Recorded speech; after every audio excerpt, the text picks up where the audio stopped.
far succumbs to chronic indecision as seriously to handicap his efforts. This condition has been aptly termed a spasm of the attention. The apprehensive and fretful may show, in varying degree, signs of either or all these conditions, according as circumstance may direct their attention. Passing from serious disorders to minor sources of daily discomfort, there are few individuals so mentally gifted that they are impervious to the distress occasioned by variations of temperature and of weather,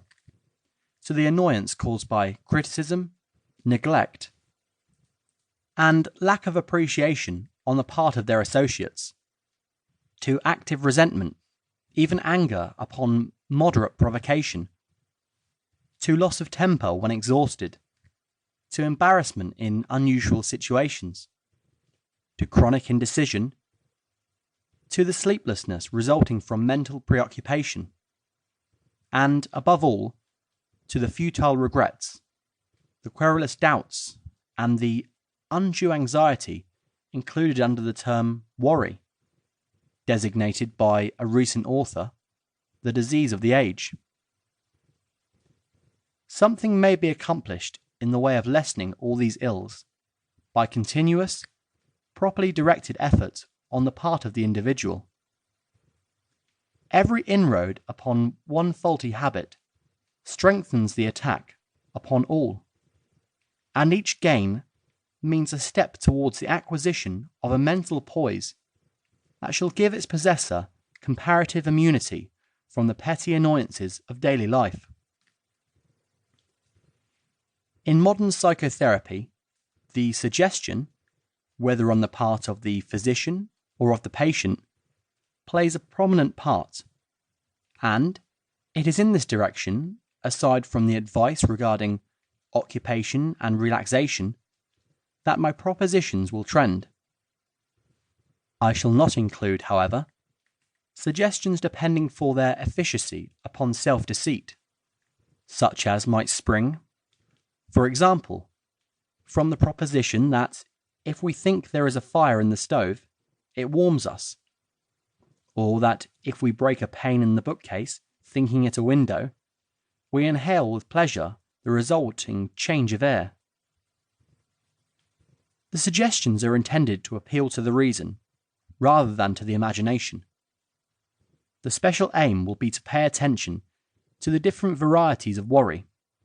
and to offer easily understood and commonplace suggestions which anyone may practice daily and continuously, at last automatically, without interfering with his routine work or recreation. Indeed, the tranquil mind aids, rather than hinders, efficient work by enabling its possessor to pass from duty to duty without the hindrance of undue solicitude. In advising the constitutional warrior, the chief trouble the physician finds is an active opposition on the part of the patient. Instead of accepting another's estimate of his condition and another's suggestions for its relief, he comes with a preconceived notion of his own difficulties, and, with an insistent demand for their instant relief by drug or otherwise, he uses up his mental energy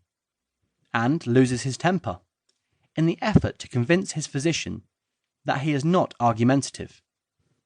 In a less unreasonable but equally difficult class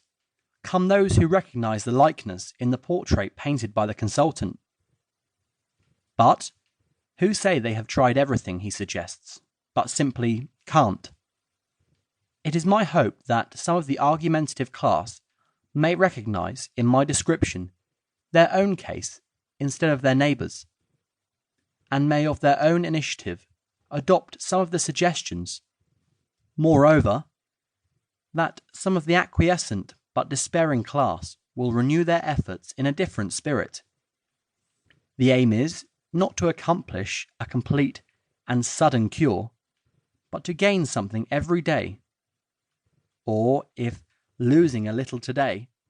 to gain a little tomorrow.